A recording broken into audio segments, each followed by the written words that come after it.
Делегация Объединения общественных организаций Восточного Туркестана встретилась с министром внутренних дел Турции Сулейманом Сойлу.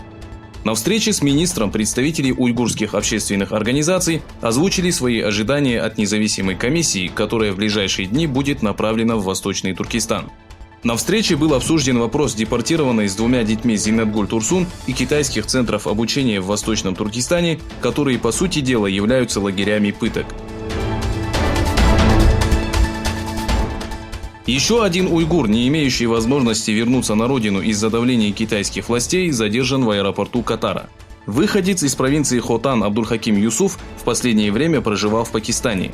Прибывший в Катар, не выдержав нескончаемые допросы и вымогательства пакистанской полиции, Абдулхаким был задержан в аэропорту Дохи и на данный момент находится в депортационном центре и нуждается в правовой помощи.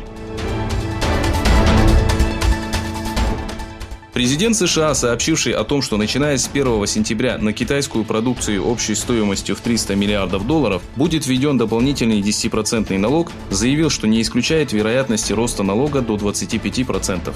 Дональд Трамп напомнил, что Китай решил пересмотреть все торговые соглашения с США. В ответ на действия китайских властей Трамп пообещал задушить Китай налогами до тех пор, пока Пекин не согласится на условия США.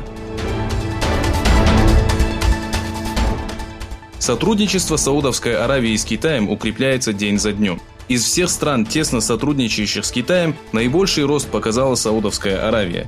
Товарооборот между двумя государствами составил $61 миллиард и достиг 34%. На сегодняшний день в Саудовской Аравии расположены офисы свыше 200 китайских компаний. После выхода США из соглашения о ядерном вооружении среднего диапазона, Министерство обороны США сообщило, что готовится к испытанию новых ракет. В новостях, опубликованных американскими СМИ, указывается, что Пентагон планирует провести испытания управляемых и баллистических ракет в ноябре.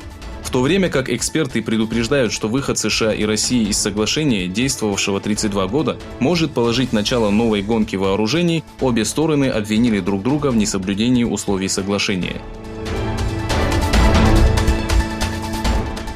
По сообщениям CNN, полярные исследовательские институты Дании заявили, что только 31 июля в Гренландии растаяло 10 миллиардов тонн льда. В общей сложности в июле было зарегистрировано таяние ледников общим объемом в 197 миллиардов тонн. Рут Матран из Метеорологического института Дании заявила, что из-за высокой температуры в течение 4 месяцев в Гренландии растаяло большое количество ледников.